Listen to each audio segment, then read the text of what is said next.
जय माता की फ्रेंड्स, आप सभी का स्वागत करती हूँ मैं सनशाइन विद नीमा में। मेरे यूट्यूब चैनल पर आपका बहुत बहुत स्वागत है। तो फ्रेंड्स, आए हैं माता के नवरात्रे और नवरात्रे मतलब नवरात्रि मेरी मैया रानी की। तो आओ मिलकर जयकारा लगाते हैं अपनी शेरा वाली माता का, मिलकर मनाते हैं मैया को, गुणगान करते हैं, उनका भजन करते हैं, कीर्तन करते हैं, जप करते हैं, तप करते हैं, जो करते हैं मिलकर करते हैं कि हे माँ आओ माँ, शेर पे सवार होकर आओ माँ, हमारे घर में विराजो माँ, हम सबका कल्याण करो माँ, हम सब पर अपनी कृपा बरसाओ माँ, अपना आशीर्वाद बरसाओ माँ, और अब ना हमें तरसाओ माँ, दर्श दिखाओ माँ।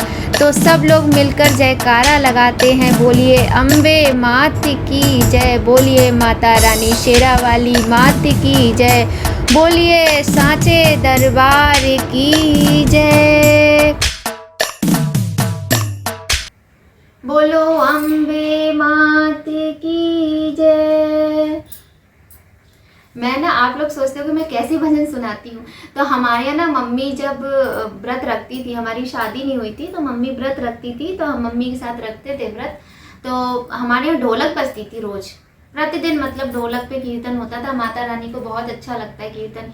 तो आपको पता है उसमें जन्म गाया जाता था। सबसे पहले जो ढोलक नहीं बजती थी, वो जन्म जो गाया जाता था माता रानी का, मुझे तो बहुत ही अच्छा लगता है। मैं उसकी पता नहीं 2 लाइनें गा सकते हैं कि पूरा गाना पड़ता है, चलिए वो छोड़िए, नहीं बताऊंगी। उसके बाद माता रानी के जो गीत होते हैं, माता रानी के जो छंद बोलते हैं, ऐसे माता के छंद जो होते थे वो गाए जाते थे। तो ढोलक मंजीरा बजता था, जिसको डांस करना होता था, नृत्य करना होता था, वो भी करता था।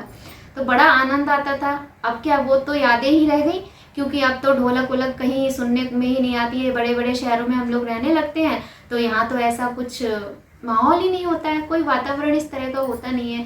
मंदिर में थोड़ा बहुत कीर्तन भजन होता है, लेकिन हम स्त्रियों का ये वो है कि ऐसा है कि हम हर समय तो जा नहीं सकते कहीं भी, क्योंकि घर के जो कार्य होते हैं, जो आवश्यक कार्य होते हैं, बच्चों का ध्यान रखना है, भाई पति परमेश्वर होता है तो पति का भी ध्यान रखना है, घर की साफ सफाई है, काम सारे करने होते हैं। अब हमारा व्रत है तो काम तो हमें भी सारे करने पड़ते हैं। जिस बच्चे का व्रत नहीं है तो बच्चों के लिए भोजन भी बनाना है, पतिदेव जी का, और मेरा व्रत है पूरे नवरात्रि का। हम दोनों व्रत रखते हैं, बच्चे व्रत नहीं रखते हैं। बिटिया रानी हमारी पहला पर्वाष्टमी रख लेती है, और बेटे को तो मैंने मना किया हुआ है, तो अभी उसने नहीं रखा था। वो होता है कभी कभी वो जिद कर लेता है तो वो भी रख लेता है।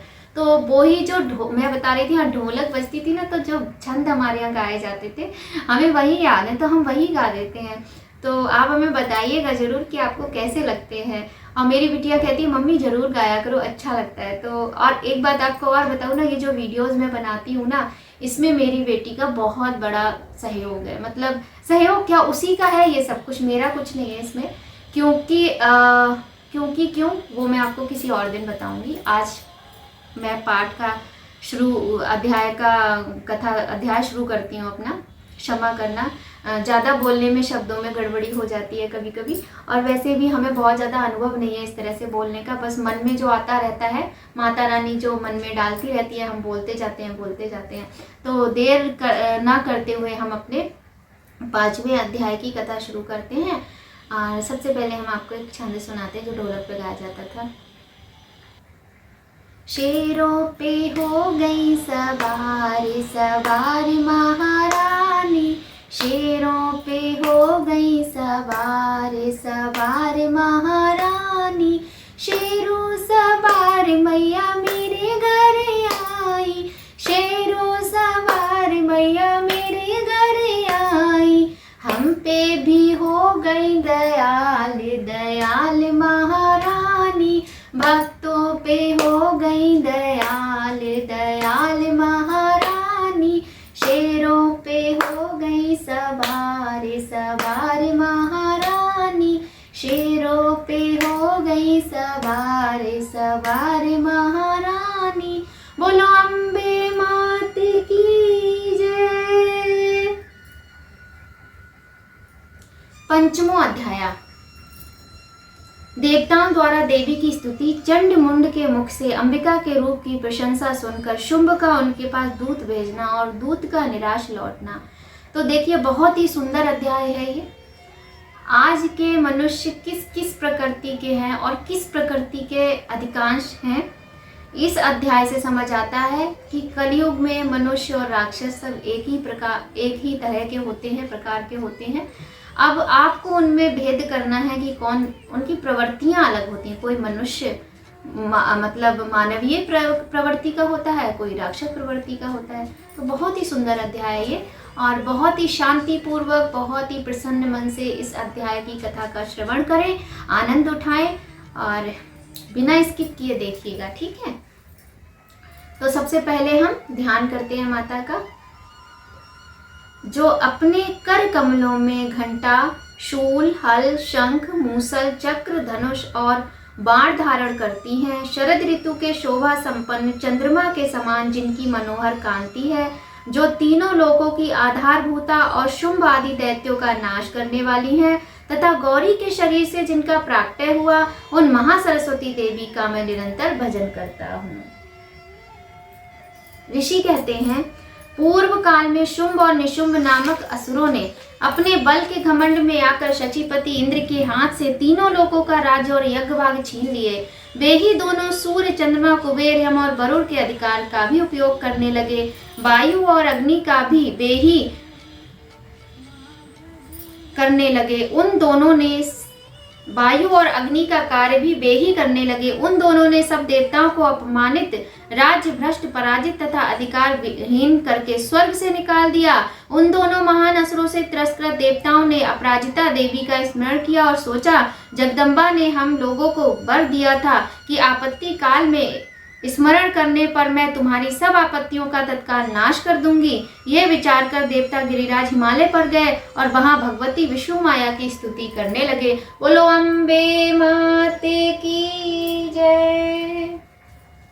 देवता बोले, देवी को नमस्कार है, महादेवी शिवा को सर्वदा नमस्कार है, प्रकृति एवं भद्रा को प्रणाम है। हम लोग नियम पूर्वक जगदम्बा को नमस्कार करते हैं, रौद्रा को नमस्कार करते हैं, नित्या, गौरी एवं धात्री को बारंबार नमस्कार करते हैं। ज्योत्सना मई, चंद्र रूपी एवं सुख स्वरूपा देवी को सतत प्रणाम है। शरणागतों का कल्याण करने वाली वृद्धि एवं सिद्धि रूपा देवी को हम बारंबार नमस्कार करते हैं।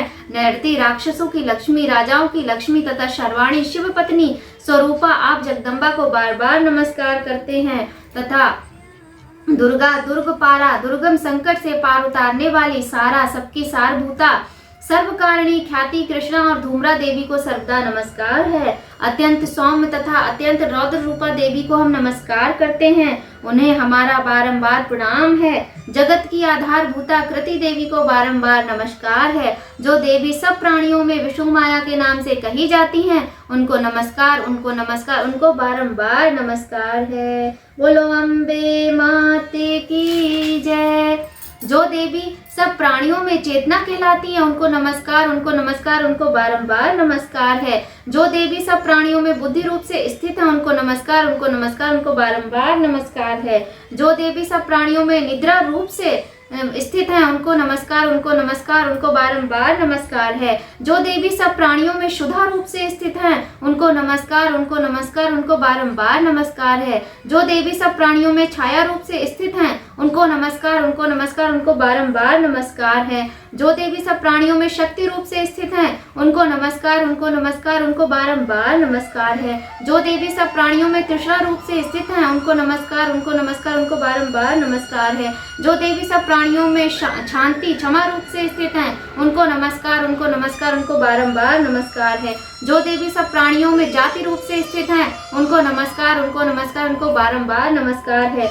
जो देवी सब प्राणियों में लज्जा रूप से स्थित हैं, उनको नमस्कार, उनको नमस्कार, उनको बारंबार नमस्कार है। जो देवी सब प्राणियों में शांति रूप से स्थित हैं, उनको नमस्कार, उनको नमस्कार, उनको बारंबार नमस्कार है। जो देवी सब प्राणियों में श्रद्धा रूप से स्थित हैं, उनको नमस्कार, उनको नमस्कार, उनको बारंबार नमस्कार है। जो देवी सब प्राणियों में कांति रूप से स्थित हैं, उनको नमस्कार, उनको नमस्कार, उनको बारंबार नमस्कार है। जो देवी सब प्राणियों में लक्ष्मी रूप से स्थित हैं, उनको नमस्कार, उनको नमस्कार, उनको बारंबार नमस्कार है। जो देवी सब प्राणियों में वृत्ति रूप से स्थित हैं, उनको नमस्कार, उनको नमस्कार, उनको बारंबार नमस्कार है। जो देवी सब प्राणियों में स्मृति रूप से स्थित हैं, उनको नमस्कार, उनको नमस्कार, उनको बारंबार नमस्कार है। जो देवी सब प्राणियों में दया रूप से स्थित है उनको नमस्कार, उनको नमस्कार, उनको बारंबार नमस्कार है। जो देवी सब प्राणियों में तुष्टि रूप से स्थित है उनको नमस्कार, उनको नमस्कार, उनको बारंबार नमस्कार है। जो देवी सभी प्राणियों में माता रूप से स्थित हैं उनको नमस्कार, उनको नमस्कार, उनको बारंबार नमस्कार है। जो देवी सब प्राणियों में भ्रांति रूप से स्थित हैं उनको नमस्कार, उनको नमस्कार, उनको बारंबार नमस्कार है। जो देवी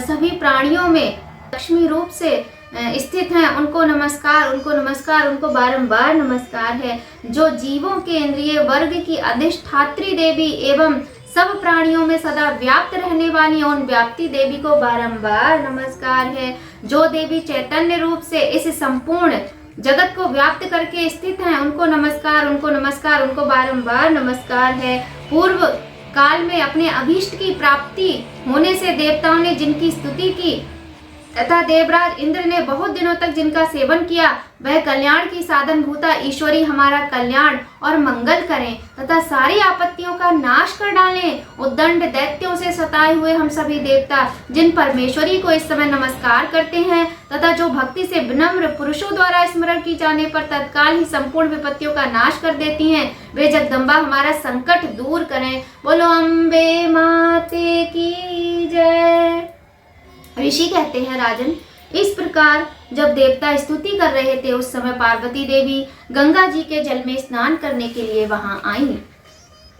उन सुंदर भौहों वाली भगवती ने देवताओं से पूछा, आप लोग यहाँ किसकी स्तुति करते हैं? तब उन्हीं के शरीर कोश से प्रकट हुई शिवा देवी बोली, शुंभ दैत्य से तिरस्कृत और युद्ध में निशुंभ से पराजित हो यहाँ एकत्रित हुए ये समस्त देवता मेरी ही स्तुति कर रहे हैं। पार्वती जी के शरीर कोश से अंबिका का प्रादुर्भाव हुआ था, इसलिए वे समस्त लोकों में कौशिकी कही जाती हैं। कौशिकी के प्रकट होने के बाद पार्वती देवी का शरीर काले रंग का हो गया, अतः वे हिमालय पर रहने वाली कालिका देवी के नाम से विख्यात हुई। और तदनंतर शुंभ निशुंभ के भृत्य चंडमुंड वहां आए और उन्होंने परम मनोहर रूप धारण करने वाली अंबिका देवी को देखा। फिर वे शुंभ के पास जाकर बोले, महाराज, एक अत्यंत मनोहर स्त्री है जो अपनी दिव्य कांति से हिमालय को प्रकाशित कर रही है।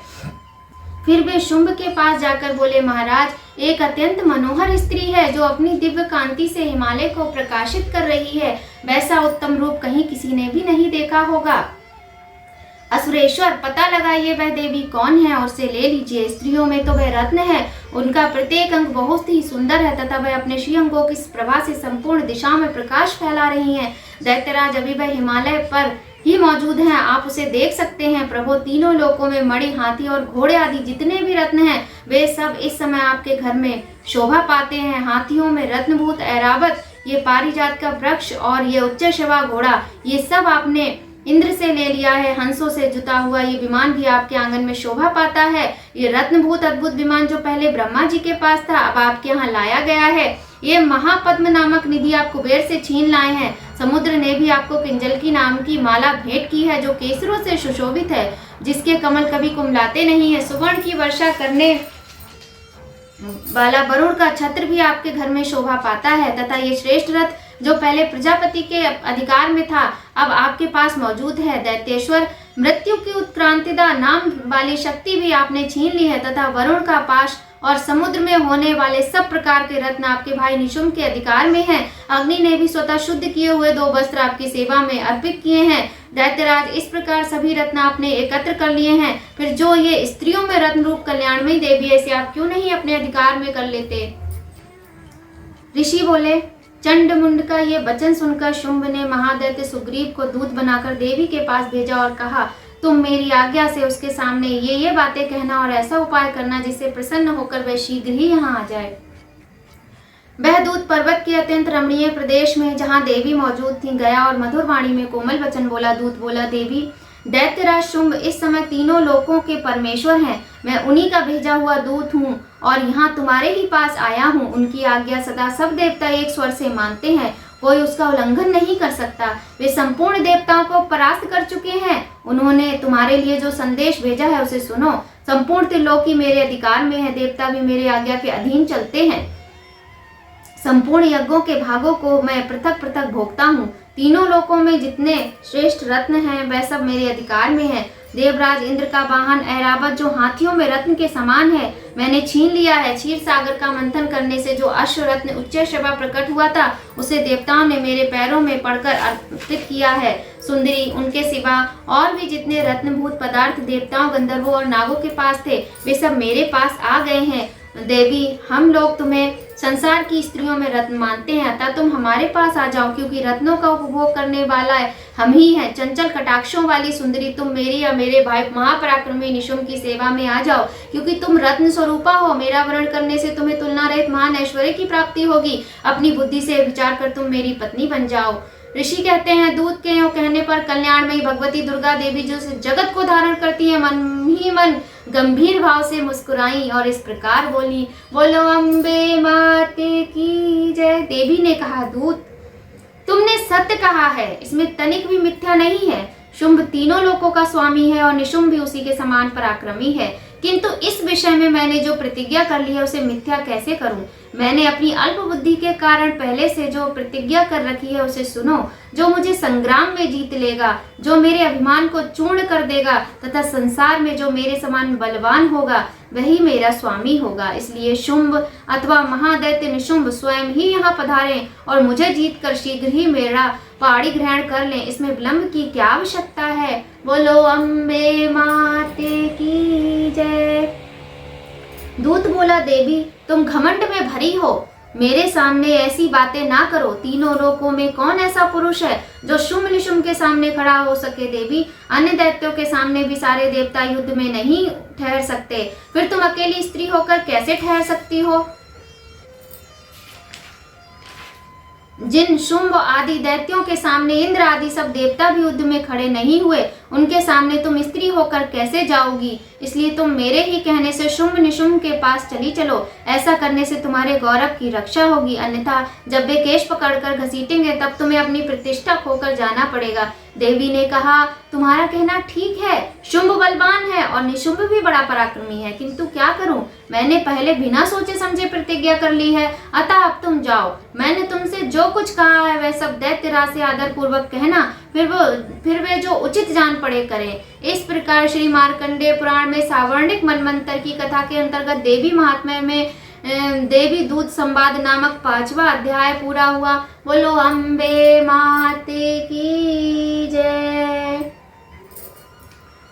तो दोस्तों, माता के भक्तों, माता पिता भाई बहन, मेरे प्यारे माता पिता भाई बहन और मेरे प्यारे भाई बंधु, माता के प्यारे प्यारे भक्त, आप सभी को नवरात्रि की ढेरों शुभकामनाएं और माता रानी की कृपा आप सब पर, हम सब पर सदा बनी रहे। माता आपका, हमारा, हम सबका सदा ही कल्याण करें, ऐसी हम माता से विनती करते हैं। और कितना सुंदर अध्याय आएगा अब जब धूम्र लोचन का वध होगा, फिर शुंभ और निशुंभ का वध होगा। तो जहाँ तक है कल हम ये दोनों अध्याय पूरे करेंगे, तो आप हमारी कथा को ध्यान पूर्वक सुने और माता रानी के इन पावन, इन पवित्र, महापवित्र नवरात्रि के दिनों में, इतने सुंदर ये पावन दिन होते हैं, इनमें माता रानी की कथा का आनंद उठाते रहें और सुख भोगते रहें। अच्छा, कितना मतलब ये देखिए ना कि वही है कि आजकल राक्षस और इंसान अलग अलग नहीं बनाया भगवान ने, सबको एक ही उसमें बना दिया है। अब पहचान करना हम लोगों के लिए थोड़ा ये मुश्किल कर दिया है माता ने कि हमें पहचानना पड़ेगा कि कौन सच में मानव है और कौन दानव है। तो वही बड़ा मुश्किल माता ने प्रश्न यहाँ खड़ा किया है। तो ठीक है, जो भी है बहुत अच्छा है, बहुत ही सुंदर कथा है, मुझे तो बहुत ही अच्छी लगी। और आप लोग कमेंट में भाई जय माता दी कोई नहीं लिखता है, लाइक तो थोड़े बहुत आ रहे हैं और व्यूज़ भी आ रहे हैं, पर जय माता दी लिखिए और फिर चमत्कार देखिए, आपकी सारी मनोकामनाएं पूर्ण होंगी। बस ये है कि माता के प्रति आपकी भक्ति, श्रद्धा और विश्वास सच्चा होना चाहिए, उसमें तनिक भी संदेह नहीं होना चाहिए। और जय माता दी आप कमेंट में लिखना मत भूलिए। तो मिलेंगे आपसे एक और बहुत ही सुंदर 6ठे अध्याय की कथा लेकर, जिसमें धूम्र लोचन का वध होगा और माता रानी की कृपा देखिए किस तरीके से माता रानी वध करती हैं। और कितना मतलब सुंदर वर्णन था ना इसमें कि माता कितनी सुंदर, किस तरीके से माता पार्वती से उनका प्रादुर्भाव हुआ तो बहुत ही सुंदर कथा थी। मिलेंगे आपसे बहुत सुंदर सी दूसरी वीडियो में दूसरी कथा सुनाते हुए माता की, और ऐसे ही आनंद उठाते रहिए। और जो बुजुर्ग हैं, बच्चे हैं जो पढ़ नहीं सकते हैं, बच्चे होते हैं ना, रात को बच्चे स्टोरी सुनते हैं। मेरे बच्चे तो अभी भी कहते हैं मम्मी स्टोरी सुनाओ, भले ही वो टीवी में कितनी देख लें। अब तो तरह तरह के हम लोगों के पास इतने साधन सुलभ हैं कि बच्चों को कहानियाँ हम जगह जगह से सुना सकते हैं। लेकिन ये कितनी सुंदर कहानियाँ हैं, आप इनको सुनिए, आप सुनिए और फिर अपने बच्चों को सुनाइए। रात को सोते समय या दिन में, जब बच्चा हमारा थोड़ा सा समझदार होता है ना, बोलना सीखता है, जब वो जानता है कि कहानी भी कोई चीज़ होती है, तब से हम अगर ये सब इस तरह की कहानियाँ सुनाएंगे ना, तो उनके दिमाग में छप जाती हैं ये चीज़ें। फिर वो बच्चे जो है ना, वो धार्मिक, संस्कारी और सदाचारी जरूर बनते हैं। तो अपने बच्चों को सुनाएं, बहुत ही अच्छी कहानियाँ हैं। वो भगवान की महिमा को, भगवान के महत्व को बचपन से ही अपने दिमाग में बिठा लें, अपने मन में जान लें कि भगवान की क्या महिमा होती है, भगवान कितने शक्तिशाली होते हैं, और भगवान की इच्छा से ही सब कुछ होता है। तो ठीक है, सारी चीज़ें ज़रूरी होती हैं, लेकिन सबसे पहले प्रातःकाल उठकर ईश्वर का नमन करना सबसे ज़्यादा महत्वपूर्ण चीज़ है। मेरे हिसाब से तो मतलब बहुत ही आवश्यक है, जो हर घर के, हिंदू धर्म में हर घर के हर बच्चे को करना चाहिए। रात को जब आप सोते हो तो भगवान को धन्यवाद बोलो कि आपका इतना अच्छा दिन बीत गया, और जब सुबह होती है तो भगवान से प्रार्थना करो, उनका आशीर्वाद दो, विनती करो कि आपका दिन अच्छा जाए। तो मैं भी माता रानी से प्रार्थना करती हूँ, हमारा, आपका, हम सबका माँ कल्याण करें, सबके दिन और रात अच्छे जाएं, और संपूर्ण भारत का, संपूर्ण जगत का कल्याण करें माँ। अब इसी के साथ मिलेंगे हम दूसरी वीडियो में। जय माता की। तो दोस्तों, आपसे प्रार्थना करते हैं कि माता के इस सुंदर कथा का आनंद अवश्य उठाइए, और अगर आपने अभी तक हमारे चैनल को सब्सक्राइब नहीं किया है तो आपसे हाथ जोड़कर विनती है कि कर लीजिए, जिससे कि आपको नोटिफिकेशन पहले से मिलता रहे, और वीडियोस को लाइक कीजिए, शेयर कीजिए। जय माता की।